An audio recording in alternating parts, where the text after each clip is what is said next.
Aquí el Valle del Software se construye con programas digitales de cuarta revolución industrial.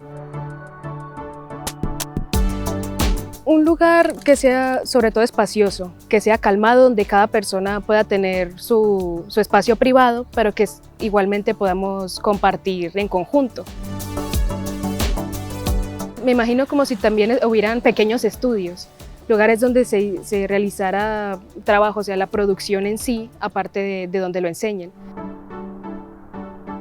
Lo que más sueño es poder hacer un impacto, ayudar a otras personas, para poder incentivarlos, motivarlos para que también se puedan dedicar a eso que les gusta y poder hacer un cambio importante, sobre todo en este país.